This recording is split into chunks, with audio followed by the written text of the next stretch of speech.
Listen, y'all listen. I need you to really hear me on this one. It's not what they saying on screen. It's deeper. It's a whole lot deeper. I want y'all to see where this is going. We talking about Fulton County. We talking about signatures. We talking about 315,000 ballots. But look, man, that's just the smoke. I'm trying to show you the fire. I'm trying to show you why they fighting so hard. Why is the media fighting them? Why is the establishment fighting them? It's the money, y'all. It's the laundering. It's the laundering of your life, your resources, your very sweat and blood. They taking our resources. Let me backtrack. They taking the resources that we built and they sending them off to find out where they could wash them. And who are these people? Politicians, foreigners, and NGOs. And then they take the wash money and what do? They build up everything but home. They're throwing billions into the wind. And I'm saying that we should take that money back. We need to be taking that money and using it to fix the world the right way. We send our American men over there. We send our technology, our ingenuity, and our strength. We don't just give them a fish. We show them how to build their own pond. That way America always makes money, and we help them build up their own criteria to make their own country great again. And let them know, look, this ain't a gift. This is payback. You brought this on yourself by letting them demons run the game. You brought that on yourself while we've been sending all that cash. Where you think it's going? It's hitting these NGOs, these non-government organizations, before it even touches the dirt. But Trump just signed an executive order to freeze NGO funding for 90 days because they caught him. You said USAID? The Inspector General just dropped a report on the decade-long $550 million bribery scheme. You hear me? Over $500 million of your money funneled through NGOs and corporate executives. They caught him in the scheme again, and Trump is exposing it. I'm serious. If a person don't want to be in their own house, why do you think they come to yours? Why do you think they come into your house for? You think they coming to help you out? Man, please. They coming because they getting lured in by free stuff while their own home is being looted by the same people we fighting here against. We don't want other countries mooching off of us. We want them to love, live in their own country. Whether it's Somalia, Haiti, Afghanistan, or the Congo. These places have different cultures, different beliefs. Don't get me wrong, we'll help you rebuild if you ain't a dictatorship, but we gotta charge you for that help. No more blank checks. We showing up with our technology and our strength. We build up your infrastructure, and then you pay us back with the interest. And that money goes straight back to the American people, and that's how America could become prosperous again. And if you want to come here, you gotta pass a stricter way to show that you're Americanized. We don't want people coming here to try to change us into the way that they left.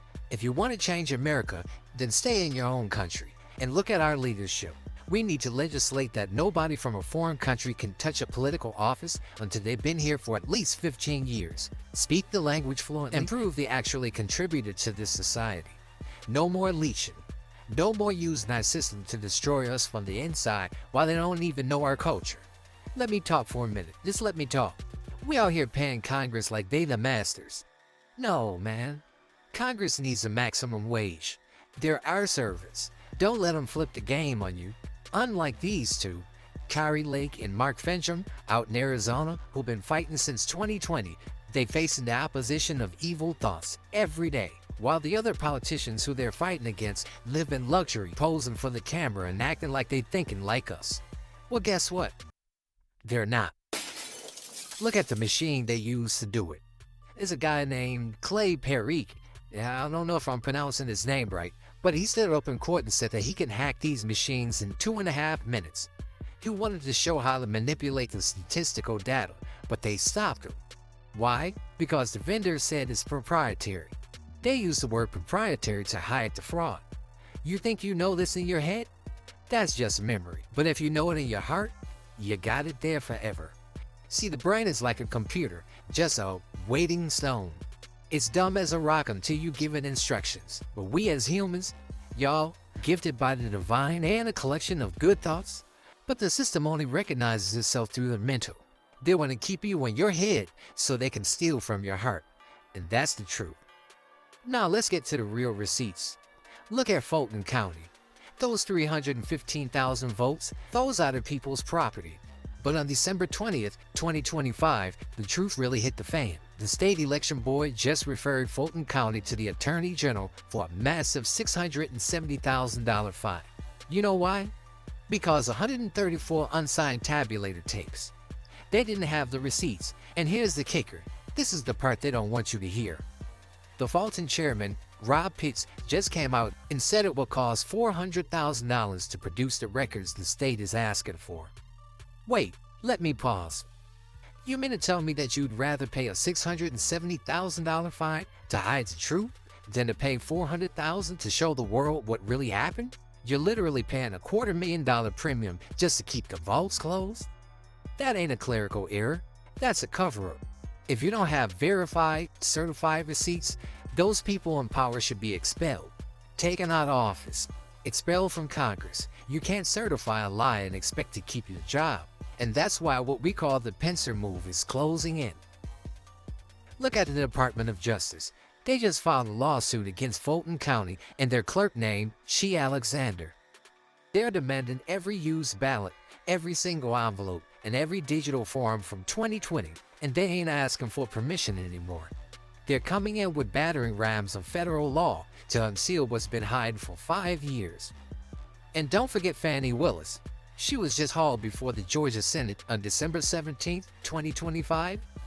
She was out there acting like a victim, talking about threats and N-words on her house, like she trying to use the struggle as a shield while her own office is under the microscope for how they paid Nathan Wade. And she told the Senate that she doesn't even review the invoices, and she's unaware of the budget. You see the loot? They talk about justice to your brain while they loot the divine from your heart. But Judge McBurney set the deadline, January 7, 2026. Fulton has to either show the receipts or they're going to be shown the jail cell.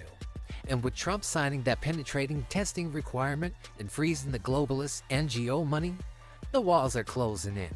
The money laundering pipeline is leaking and the truth is coming out of the shadows. They caught y'all. They absolutely caught. Don't let them trick you no more.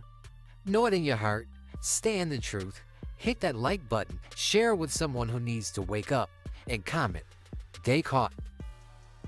Let them know we're listening and we ain't just hearing. And if you're finding value in what you heard so far, it even goes deeper down the trail. In the next video, the link is above. See you there.